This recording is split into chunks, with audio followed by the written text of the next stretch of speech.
नमस्कार दोस्तों, एक बार फिर से आप सभी का बड़े दिल से स्वागत है भाई मेरे इस यूट्यूब चैनल के ऊपर। एंड भाई आज के दिन हम बात करेंगे कंपनी के Q4 रिजल्ट के बारे में। अब भाई Q4 का रिजल्ट का अपन ऑलरेडी एक वीडियो बना चुके हैं TCS के ऊपर, जो कि IT की नंबर 1 कंपनी है। एंड आज के दिन की जो वीडियो होगी भाई वो होगी सेकंड लार्जेस्ट IT कंपनी के बारे में। यस दोस्तों, मैं बात कर रहा हूँ इन्फोसिस के बारे में। एंड अगर जिनको वो वीडियो देखनी है TCS वाली को, भाई कैसे एक ओवरव्यू करा जाता है, देखो इसके अलावा भी है ना, जो भी मैं स्टडी करके बताता हूँ आपको, इसके अलावा और भी बहुत कुछ पढ़ना होता है आपको रिजल्ट में। बस मैं एक ओवरव्यू बताता हूँ कि यार एक जो निवेशक होता है ना, उसको कम से कम इतना तो स्टडी करना ही चाहिए।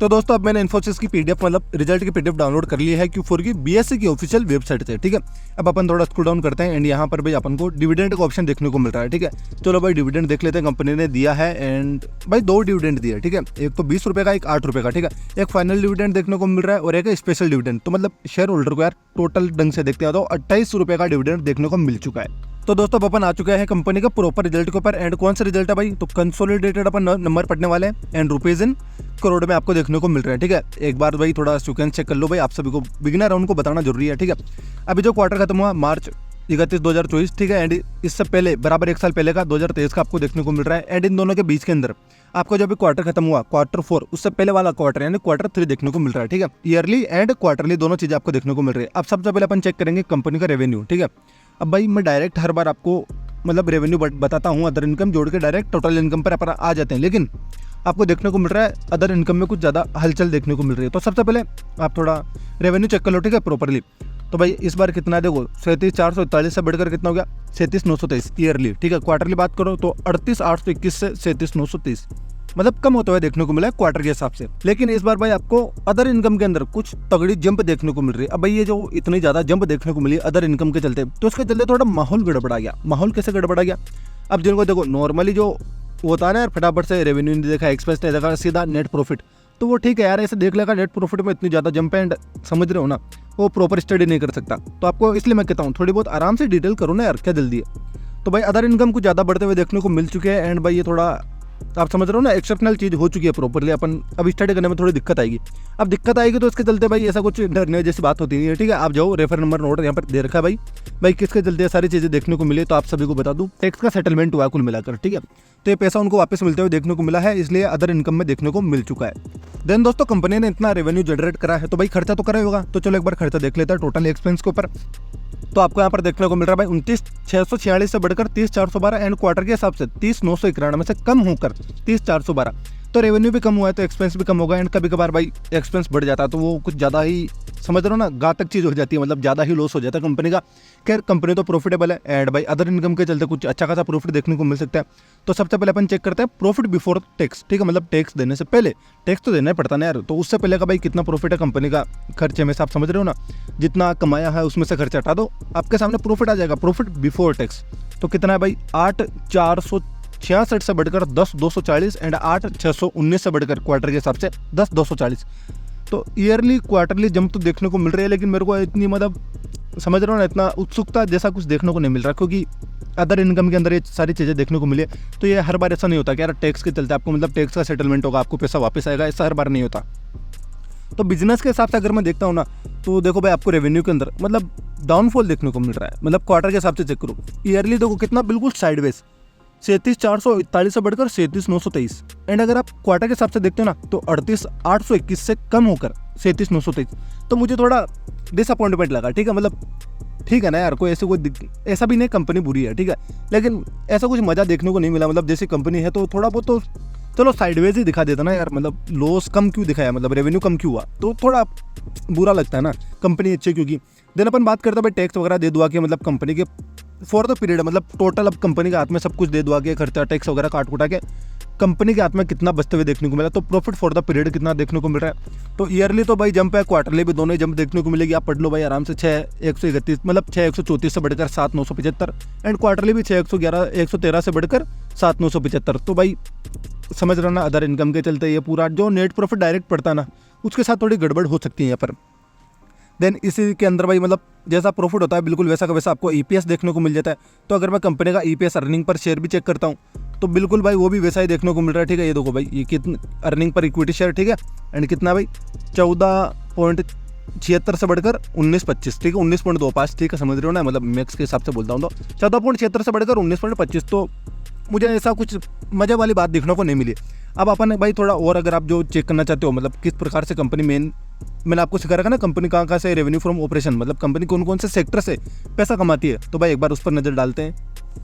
तो दोस्तों अपन को यहाँ पर देखने को मिल रहा है भाई रेवेन्यू बाय बिजनेस सेगमेंट, ठीक है। एंड यहाँ पर आप सभी को पता है भाई आईटी सेक्टर की कंपनी, फाइनेंशियल सर्विसेज वहीं से सबसे ज़्यादा पैसा कमाती है, मतलब BFSI, तो उस सेक्टर से कंपनी सबसे ज़्यादा पैसा कमाती है भाई।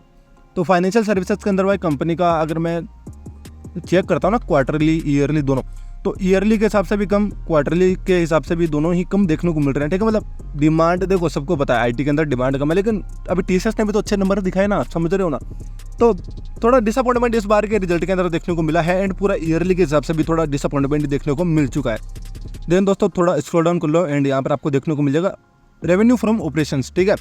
तो भाई यहाँ पर भी आप क्वार्टरली ईयरली चेक कर लो तो पूरा डिसअपॉइंटमेंट ही देखने को मिल रहा है, मतलब कुछ भी मज़ा देखने को नहीं मिल रहा है इस बार, क्योंकि यार ईयरली कम क्वार्टरली कम, तो यार ऐसा मज़े वाली बात देखने को नहीं मिली। अब इसका रिएक्शन क्या होता है ये तो अपन को भाई कल के दिन पता चल जाएगा। एंड जिनको थोड़ी जल्दी है मतलब पता करने की कि यार मार्केट को कैसे लगते हैं रिजल्ट, तो आप एक काम करो, अभी अमेरिकन मार्केट ओपन हो चुका है तो ADR चेक कर लो, वहाँ पर इन्फोसिस का ADR है भाई, तो देख लो भाई वो कैसा चल रहा है। अगर हम बात करते हैं कि ब्रोकर के हिसाब से तो उनको कैसा लगे, तो एक बार मतलब नॉर्मली गूगल पर सर्च कर लिया, ठीक है, आपके सामने भाई इन्फोसिस के रिजल्ट, ठीक है। एंड भाई इसके अंदर अपन एक ओवरव्यू करेंगे, ठीक है, ज़्यादा मतलब डीप नहीं जाएंगे, खोल के मतलब अदर मतलब अलग अलग ब्रोकर के हिसाब से क्या क्या ब्रोकर बताते हैं उनके एस्टिमेट समझते हो ना।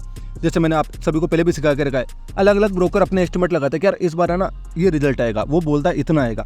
तो कभी कभार किसी के एस्टिमेट बीट हो जाते हैं, मतलब कभी कभार उनसे ज़्यादा नंबर आ जाते हैं, कभी कभार कम आते हैं, तो देखते हैं भाई उनका ओवरव्यू क्या है। तो भाई हिंदुस्तान टाइम्स के हिसाब से भाई इनके जो ब्रोकर है, ठीक है, उनका एस्टिमेट बीट हो चुका है, मतलब उन्होंने अनुमान लगाया था 7,970 का, ठीक है, मान लो, ठीक है। तो भाई इन्होंने उनको बीट कर दिया है, मतलब इनके हिसाब से अच्छे नंबर देखने को मिले। देन अपन बात करते हैं भाई और के हिसाब से, मतलब और भी देखो मिंट के हिसाब से देखते हैं, ठीक है, उनके हिसाब से भाई रेवेन्यू भाई कितना बड़ा ईयरली बेसिस पर 0.2%, मतलब कुछ भी नहीं ना, जैसा अभी अपन ने देखा भी था। तो ऐसा कुछ मजे वाली बात देखने को नहीं मिली है, ठीक है। थोड़ा स्क्रॉल डाउन कर लेते हैं भाई, थोड़ी और भी चीज़ आपको देखो सीखने को मिलती है। मैं नॉर्मली वीडियो बनाता हूँ, जो चल रहा है ना आपके सामने चल रहा है, मैं भी आपके सामने स्टडी कर रहा हूँ, आपके सामने पढ़ रहा हूँ, सब चीज़। ऐसा नहीं कि यार मैं पहले पढ़ के आपको ऐसा कुछ नहीं करता भाई, मैं बिल्कुल क्लियर है भाई, आपको सिखाने का मेरा काम है। जो जैसा मेरे को आता है ना, जो मैं स्टडी कर रहा हूँ वही आपके सामने दिखा रहा हूँ, ठीक है।